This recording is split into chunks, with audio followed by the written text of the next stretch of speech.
అసలు ఎలా ఇచ్చారు ఈవిడికి ఒక ఎమ్మెల్సీ అని ఒక వింతగా ప్రశ్నలు వేయడం జరుగుతుంది. అంటే మీడియాలో జరుగుతుంది. అది మీడియా వాళ్ళు వేయడం కాదు, అది ఎవరు అడిగిస్తున్నారో కూడా మాకు తెలుసు. పాపం బీజేపీ టీఆర్ఎస్ వాళ్ళకి ఏం అర్థం కావట్లేదు అనుకుంటాను.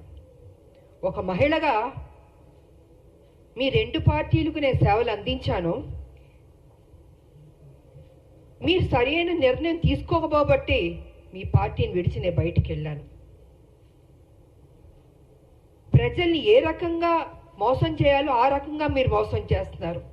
సో ఈ రకంగా నేను బయటకు వచ్చి మనిషి నేను కష్టపడి ఒక మహిళగా కొట్లాడి నిజాయితీగా ఉంటే ఇవాళ ఒక ఎమ్మెల్సీ నాకు ఇచ్చినందుకు ఎందుకో మీకు అంత బాధ నాకు అర్థం కావట్లేదు. అంటే రేపు రాబోయే రోజుల్లో హౌస్లో మీ బండారాలని బయట పెడతానని భయం వేస్తుందా? హార్ట్ అటాక్లు వస్తున్నాయా మీకు నేను అడుగుతున్నాను. కేసీఆర్ గారు మీ పార్టీలో నా పార్టీని విలీనం చేయించుకున్నారు, తల్లి తెలంగాణ పార్టీని. మీరు నా ఎమ్మట పడ్డారు కానీ నా పార్టీని విలీనం చేయమని నేను మీ పార్టీలోకి వస్తానని నేను అనలేదు. ఈ రకంగా మీరు నా విలీనం చేయించుకొని నా చేత పని చేయించి ఉద్యమాలు అన్నీ చేశాను, కష్టపడ్డాను. కానీ మీరేం చేశారండి? ఒక మహిళని ఏ కాంగ్రెస్ తెలంగాణ ఇస్తాం అని చెప్పడం జరిగిందో అదే రోజు రాత్రి ఏ మాత్రం గ్యాప్ ఇవ్వకుండా, సమయం ఇవ్వకుండా, ఆ ఆనందాన్ని నేను తీసుకోనివ్వకుండా 12ంటికి సస్పెండ్ చేశాడు కేసీఆర్. వాస్తవాన్ని మాట్లాడుకుందామండి. ఎందుకు వాస్తవాలు కప్పిపుడుచుకుంటారు? విజయశాంతికి సంబంధమే లేదా? తెలంగాణ విజయశాంతి పోరాడలేదా? ఫర్ కైండ్ ఇన్ఫర్మేషన్ 1998 నా రాజకీయ జీవితం మొదలైంది బీజేపీ నుంచి. ఇది అందరికీ తెలిసిన సత్యం. ఒక ఓటు 2 రాష్ట్రాలు అనబట్టే నేను వెళ్ళాను నేను, కానీ వాళ్ళు నిలబెట్టుకోలేదు.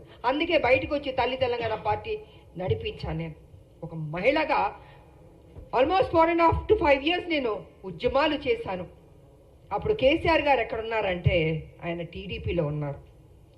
ఆయన టీడీపీలో ఉండి ఆయనకి మంత్రి పదవి ఇవ్వలేదు కాబట్టి అప్పుడు బయటకు వచ్చి ఆయన ఉద్యమం ఎత్తుకున్నారు. అప్పటికే నేను ఉద్యమం అన్నది స్టార్ట్ చేశాను. ఇది తెలుసుకోవాలండి. కొంచెం వెనక్కి వెళ్ళి, బహుశా అందరికీ తెలుసు కానీ తెలియనట్టు నటిస్తుంటారు.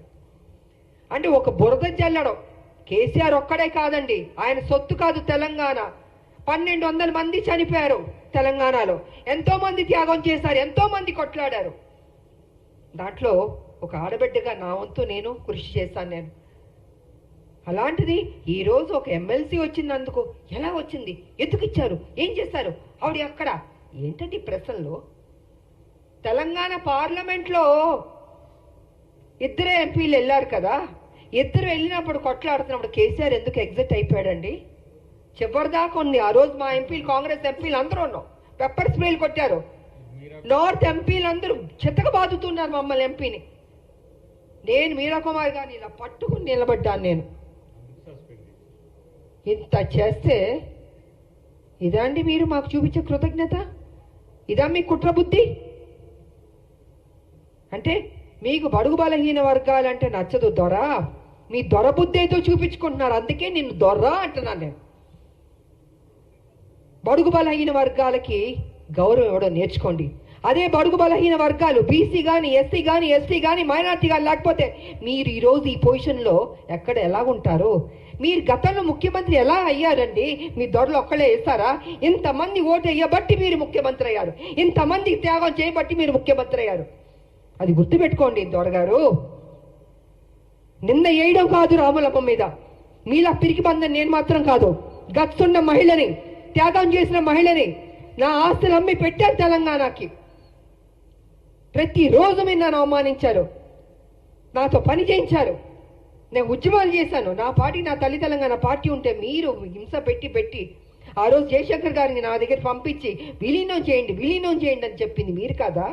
నేను విలీనం చేస్తానన్నానా నేను? సరే, ఇద్దరు తెలంగాణ కోసం కొట్లాడుతున్నప్పుడు వేరువేరుగా వెళ్ళకూడదని ఒక దీంతో పెద్ద మనసుతోటి నా పార్టీని నేను విలీనం చేయడం జరిగింది. అంతేగాని వేరే ఏదో ఆలోచనతో మాత్రం కాదు. ఎందుకు చెప్తున్నానంటే అసలు తెలంగాణకి విజయశాంతికి సంబంధమే లేదన్నట్టు మాట్లాడుతుంటే చాలా అసహ్యంగా కూడా ఉందండి. ఒక ఆడబిడ్డని మెచ్చుకోవడం నేర్చుకోండి. మీకు మెచ్చుకోవడం మనసు రాకపోతే నోరు మూసుకొని కూర్చోండి.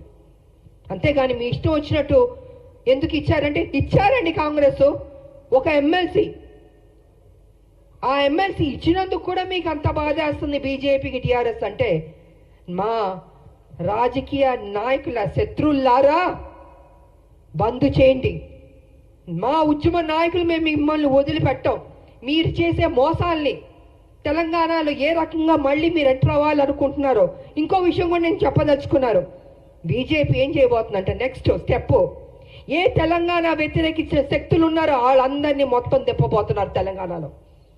మళ్ళీ బ్యాక్ టు స్క్వేర్ వన్ ని తెలంగాణ తీసుకురాబోతున్నారంటే వాళ్ళ పెత్తనం ఉండాలి. వ్యతిరేకించిన శక్తుల్ని,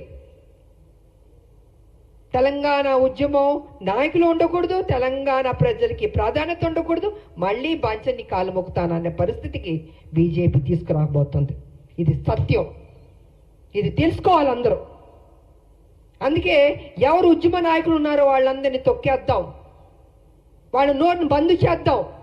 వాళ్ళు కనపడకూడదు, వినపడకూడదు, మాట్లాడకూడదు. ఇదే కదా మాతో చేసింది. మీరు మీ పార్టీలో ఉంటే ఏం గౌరవాలు ఇచ్చారు? ఎందుకు మీ పార్టీలు బయటికి వెళ్ళాల్సి వచ్చింది? వాస్తవాలు ఇదండి. ఆ రోజు మీ బీజేపీలో కొంచెం వెనక్కి వెళ్దామండి. నేను మొన్న బీజేపీలో ఉన్నప్పుడు ఒక విషయం మీరు గుర్తుపెట్టుకోండి. కిరణ్ కుమార్ రెడ్డి గారు తెలంగాణను వ్యతిరేకించి ఆయన అసభ్యకరంగా మాట్లాడి తెలంగాణ ఉద్యమానికి నేను ఒక్క పైసా ఇవ్వను తెలంగాణకి, ఏం పీక్కుంటారో పీక్కోండి అన్నాడు కదా ఆయన.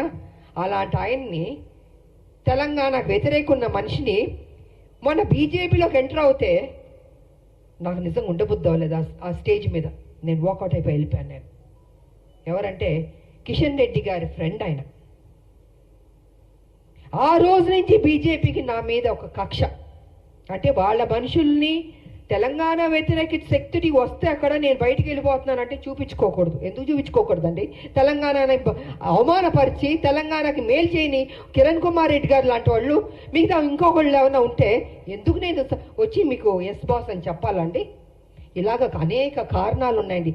ఈ అనేక కారణాల వల్లే ఈరోజు విజయశాంతి మీద, రాములమ్మ మీద ఒక ఎమ్మెల్సీ ఇస్తే అయ్యో ఎందుకు ఇచ్చారు, ఎలా ఇచ్చారంటే పేపర్ వచ్చి ఇచ్చారండి.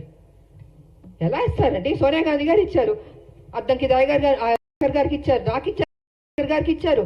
సో వాట్ అండి? కష్టపడ్డా అనుకుంటాం, కష్టపడ్డాం, ఆస్తులు అమ్మాం, తెలంగాణను కాపాడాం. ప్రతి నిమిషం కాపలా కుక్కలా మేము కాపాడుతామండి. కానీ మీరేం చేస్తున్నారు? 10 సంవత్సరాలు మీరు అధికారంలో ఉండి కేసీఆర్ గారు దోచుకోలేదా తెలంగాణ మొత్తం సొమ్ముని? ఇవాళ మీరు దోచుకోబట్టే కదా ఈ పరిస్థితి వచ్చింది. అది విడిచిపెట్టి కాంగ్రెస్ మీద నిందలేయడం, ఆయన చేసిన తప్పులు చెప్పడు, 7 లక్షల కోట్లు ఎలా తిన్నాడో అని ఖర్చు అయిందో చెప్పడు, ఎలా అప్పయింది చెప్పండి. నేను కూడా నా పార్టీ నేను అడుగుతున్నాను, సీరియస్గా తీసుకోవాలి సార్. మనం విడిచిపెట్టకూడదు. దీన్ని ఎంత దూరం వరకు తీసుకెళ్ళా? 7 లక్షల కోట్ల అప్పు ఎలాగైంది చెప్పమనండి. దాట వేయడం కాదు, నా మనిషిని మాత్రం విడిచిపెట్టకూడదు. నువ్వు ఉద్యమాలని చెప్పి నీకు చేతిలో తెలంగాణ పెడితే నువ్వేం చేసావు? 7 లక్షల 1 మినిట్ సార్, 7 లక్షల కోట్లు అప్పులు చేస్తామండి. మిగులు బడ్జెట్ నుండి అప్పులు రాష్ట్రంగా ఎందుకు వెళ్ళింది? ఎక్కడెక్కడి నుండి డబ్బులు తింటాం? కాళేశ్వరం దగ్గర నుంచి, ల్యాండ్ల దగ్గర నుంచి. నేను పిల్లు కూడా వేసాను,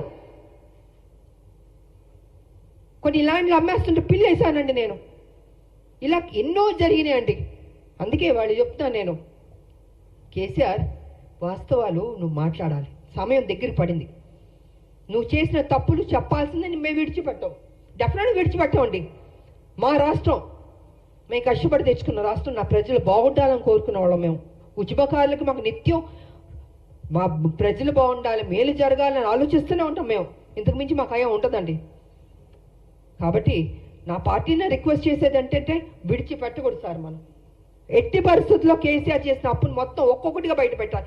ఏదో నామకే వాస్తే మనం మాట్లాడడం లేదా వదిలేయడం కాదు, తవ్వాలి, బయటికి తీయాలి వాస్తవాన్ని. ఇది నేను ఈ సందర్భంగా తెలియజేసుకుంటూ,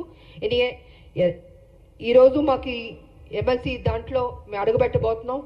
కాబట్టి మాకు మరోసారి మా హైకమాండ్కి నేను కృతజ్ఞతలు తెలియజేసుకుంటూ, రేపు హోలీ కాబట్టి అందరి